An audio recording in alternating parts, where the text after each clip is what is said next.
इतिहास के पन्नों से आज हम फिर एक बार आपके लिए कुछ नया इतिहास निकाल करके लाए हैं।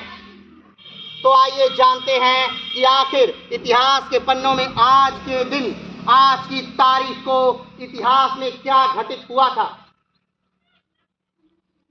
2 अगस्त 1876 को पिंगली वेंकैया का जन्म आंध्र प्रदेश के मछलीपट्टनम में हुआ था। वे एक राष्ट्रभक्त और स्वतंत्रता सेनानी थे। पिंगली वेंकैया को राष्ट्रीय ध्वज तिरंगे का डिजाइन बनाने के लिए याद किया जाता है, जिसे भारतीय संविधान सभा द्वारा 22 जुलाई 1947 को अपनाया गया। तिरंगे के पीछे की कहानी बहुत लंबी है। बीते 116 साल में 6 बार हमारा झंडा बदला गया है। हालांकि ये बदलाव आजादी मिलने तक ही हुए हैं। तिरंगे में 3 समान चौड़ाई की क्षैतिज पट्टियां हैं, जिनमें सबसे ऊपर केसरिया रंग की पट्टी है, जो ताकत और साहस को दर्शाती है। बीच में श्वेत रंग की पट्टी धर्म चक्र के साथ शांति और सत्य का संकेत है, और नीचे गहरे हरे रंग की पट्टी देश के शुभ विकास और उर्वरता को दर्शाती है। ध्वज की लंबाई एवं चौड़ाई का अनुपात 3:2 है। सफेद पट्टी के मध्य में गहरे नीले रंग का एक चक्र है, जिसमें 24 तीलियां होती हैं।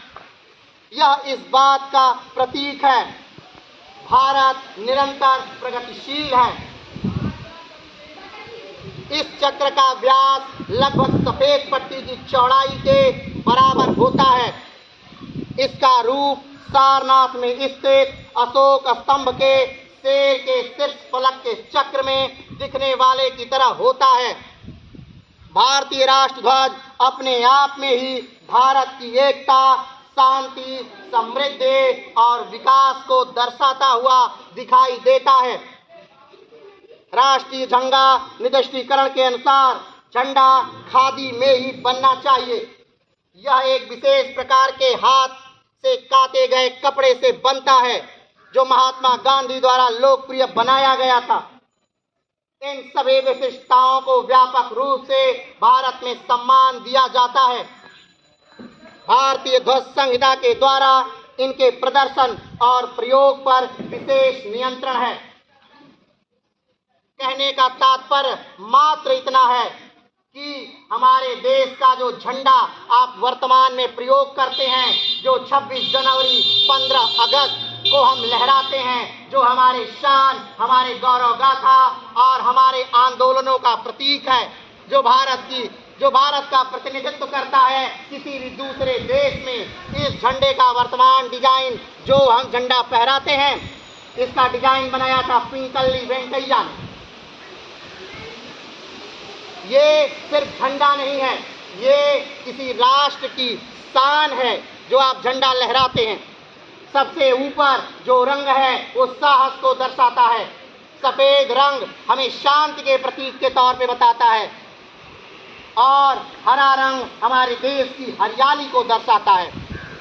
उसमें लगा हुआ चक्र निरंतर गति और प्रगति को बताता है। तो इस प्रकार हमारे देश में हमारा झंडा तैयार हुआ। बहुत लंबा एक सफर तय किया हमारे झंडे ने। भीकाजी कामा से प्रारंभ हो करके आज तक हम लगातार एक राष्ट्र को समर्पित झंडे पे एक जी रहे हैं। तो आज के लिए इतिहास के पन्नों से इतना ही। फिर मिलेंगे एक नए इतिहास के साथ। तब तक के लिए जय।